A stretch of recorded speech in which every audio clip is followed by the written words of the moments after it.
Hey guys, welcome to Nisi diaries. So ఈరోజు నాకు ఒక మంచి స్టోరీ షేర్ చేయాలని ఉంది. చాలా బ్యూటిఫుల్గా ఉంటుంది ఈ స్టోరీ. సో స్టోరీ ఇలా ఉంటుంది అనమాట. ఒక హస్బెండ్ అండ్ వైఫ్ చాలా బాగుంటారు, వాళ్ళ రిలేషన్షిప్ చాలా బాగుంటుంది. అండ్ వాళ్ళకి ఇద్దరు కిడ్స్ ఉంటారు. సో ఏంటంటే హస్బెండ్ వైఫ్ని సర్ప్రైజ్ చేయాలనుకుంటాడు. సో మంచి కార్ షాప్కి వెళ్ళి ఒక మంచి కార్ తీసుకొని వైఫ్కి సర్ప్రైజ్ ఇస్తాడు. సో దాంతోపాటు కీస్ అండ్ ఒక పౌచ్ ఇస్తాడనమాట. చెప్తాడు ఇలా, యూనో, నేను నీకోసం ఈ కార్ తెచ్చినాను, మంచిగా వెళ్ళి ఒకసారి డ్రైవ్ చేసేసిరా, ఒకసారి ట్రైల్ వేసేసిరా అని చెప్తే వైఫ్ వెళ్తుంది. ఆ కార్ కీస్ తీసుకొని పౌచ్ తీసుకొని వెళ్తుంది. వెళ్ళగానే 1 కిలోమీటర్కి కార్ని డివైడర్కి గుద్దేస్తే ఇంకా తెలిసిందే కదా, అది అసలే కొత్త కారు, హస్బెండ్ గిఫ్ట్ చేసిండు. ఇంకేం తిడతాడో ఏమవుతుందో అని ఫుల్ కంగారు పడుతుంది. అంటే చాలా హ్యాండ్స్ అన్నీ షేక్ అయిపోతాయి, అన్నీ ఇట్లా భయం వేస్తూ ఉంటుంది. అప్పుడే పోలీస్ వస్తాడు. ఇంకా టెన్షన్తో ఇట్లా చూడంగానే ఆ పౌచ్, తన హస్బెండ్ ఇచ్చిన పౌచ్ కనిపించగానే అది ఓపెన్ చేస్తుంది. అయితే పౌచ్ ఓపెన్ చేయగానే ఒక చిన్న నోట్ ఉంటుంది. దాంట్లో ఏమని ఉంటుందంటే,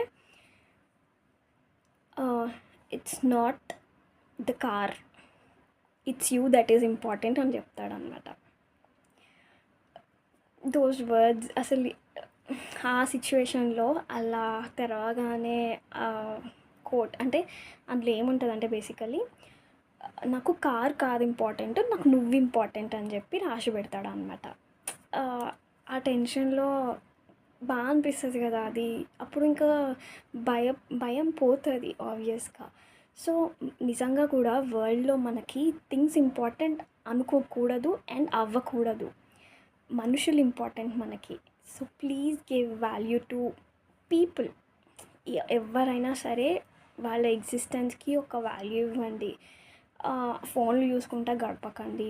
కొంచెం మంచిగా మాట్లాడండి పక్కనున్న వాళ్ళతో.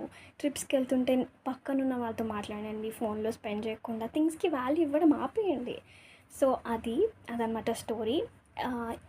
ఈ స్టోరీని మీకు నచ్చిన వాళ్ళతో, ఎవరైతే వాళ్ళ వాల్యూ ఊరికే మర్చిపోతుంటారు కదా, మన వాల్యూ,